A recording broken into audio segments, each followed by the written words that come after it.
Welcome back to the Sherwood Urban Farm, and in today's video we are going to do a winter harvest.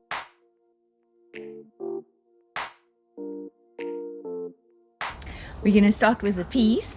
In this row I've got snap peas. This is the second flush that they're giving. They took a huge beating in the beginning of winter. We had these gale force winds and we've had a very cold winter and a very wet one. Thank you Jesus, because we have been in a drought for 7 years. So we are very grateful for all the rain. But things are not as good as they were last year. That's all I can say. But there are still some snap peas over here. So if you look at this one, and look, it's getting some more flowers. I was actually going to pull them out, but I thought, let me just leave it for a little bit longer. And I'm glad I did. There's not as many, like I said, this is the second flush. But on this side, we've got regular peas. If you look over here, there's a couple of nice, look at that one. Oh, that one looks really nice. Some peas over there. Let's see. These have only just started producing. Not as many as I would have liked. I remember in July last year, I used spinach leaves as decorations for my husband's birthday, and they were huge and beautiful. This year, they're not so huge and beautiful, but they're actually still very nice. Even though they are smaller, they're not sort of tender, more tender than what they were last year. So we'll grab a couple of these. I like to use the rainbow chart because they got all the different colors. Yeah, so there's the yellow. This is not Swiss chard. This is actually a lettuce, a volunteer lettuce, which I think is sort of reverted back to its original lettuce state. So we will, let's take some of these. They're nice as well. I'll grab some coriander over here. They're actually looking like they're going to start going to seed soon, which is fine because I like to dry the seeds and then you roast them and grind them up into the coriander powder. Last year I got this huge jar full of coriander powder, so I will do that again this year. This one was actually a volunteer that just popped up, so I left it. There we go. And while we're here, we'll take some of this Chaumelia kale. I love this because it just keeps growing and growing. I mean, you can see how tall this is. It's probably, I've been harvesting off of this for months now. So it's really worth it, and the leaves are so big, so it's really giving you a lot of food. So just take one back. There we go. I mean, look at that. This is great. I've got new ones that I planted out a while back, so got to have some succession sowing as well. I have to lean over this one, and I have still got chili peppers. Can you believe it? In winter. Oops, I might actually just dry them to add to food, because I don't think, well, there's obviously not enough for me to be able to process these any other way. And take a look at the lettuce. I'm going to just pop these. Oh dear. Just pop those in there.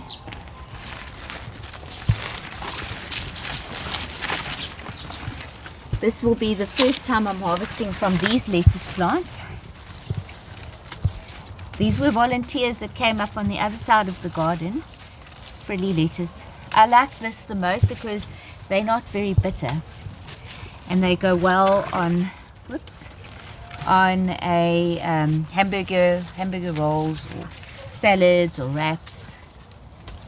So you'll notice that I harvest the outer leaves, so I don't wait for it to become like a big plant and then I grab the whole plant out. In this way you can harvest for months. Look at that. And I was shocked to see how much lettuce cost at the store. I couldn't believe it. I mean, it's really so easy to grow. If you don't have space for anything, just have a pot on your balcony or whatever and grow some lettuce. They are so easy to grow. You'll notice that the thyme is looking a bit, I don't know, a little bit sad, but we actually pruned it in the week And that is also really part of my harvest. I'm now drying it on the windowsill, and then I'll have a lot of time. And we did the same to the oregano, and that's also drying on the windowsill. So then I can just sort of crush it up and put it into a salt shaker, and then I've got dried herbs. So this was my experiment, growing carrots in 5-liter pots.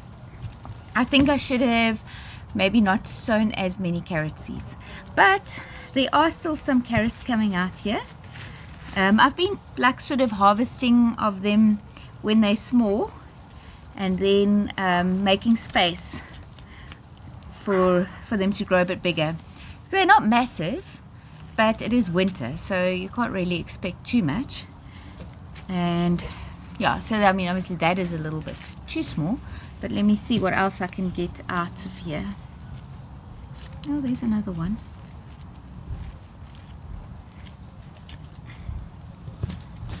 Oh wow. Oh, look at that one. That's so funny.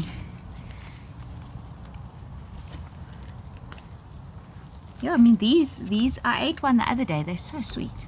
These are the Nantes variety. It's not too bad. I think next time what I will do is I won't sow as many seeds. I actually thought to use like a salt shaker, and then you can maybe control it a little bit better that way. I think if I leave it longer, they'll just get bigger. It's really not too bad at all. I'm quite surprised. And there's a lot more in here. Oh wow, look at that. They're getting all bigger. This is grand. It's a little bit like I should probably leave them, but now it's fun. See, I love harvesting carrots, sweet potatoes, and potatoes. Those are my favorite things. Talking about potatoes, have a look here.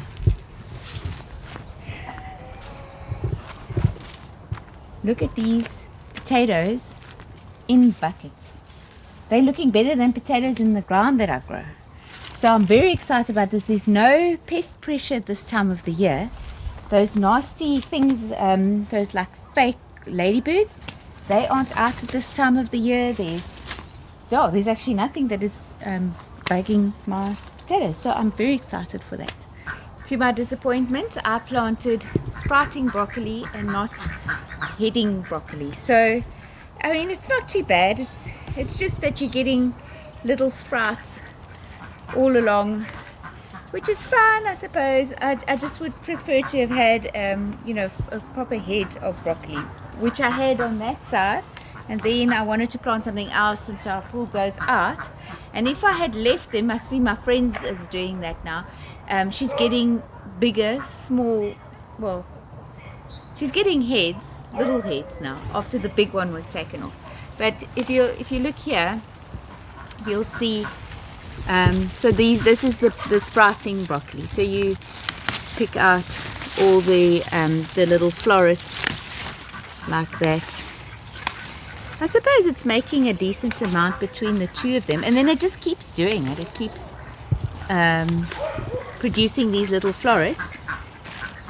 And I suppose the other advantage would be is now I don't have to chop it up, because I can just add this to a stir fry just like that, even with these little leaves as well. I can do that. Let me just see if there's any more here. I've got some more on this side. Oh, unfortunately, guys, my garlic has got rust. Look at it. All along the leaves. You must see the ones on the other side. Where's this? Look how bad that is. On the other side, I've just absolutely given up. I'll try again next year to plant garlic. I'm so disappointed, because I was so impressed that they actually got greens and everything. And I've read that if you're an organic gardener, there's nothing really you can do. You can just hope for the best. Maybe I'll get something from these, but it's very sad. And then lastly, I've got some more lettuce. It's always easy to grow lettuce in the winter. This is a butter lettuce, and then I have a red oak leaf. This one's called Mara, and then this is a red cos lettuce. And you'll see, I mean, look how much I can still get off of this. I've been harvesting for months off of these, and it's easy. Look at that. Look how tall the stem is. It's actually quite pretty. They look almost like flowers if you look at it from the top. I have some of those right there.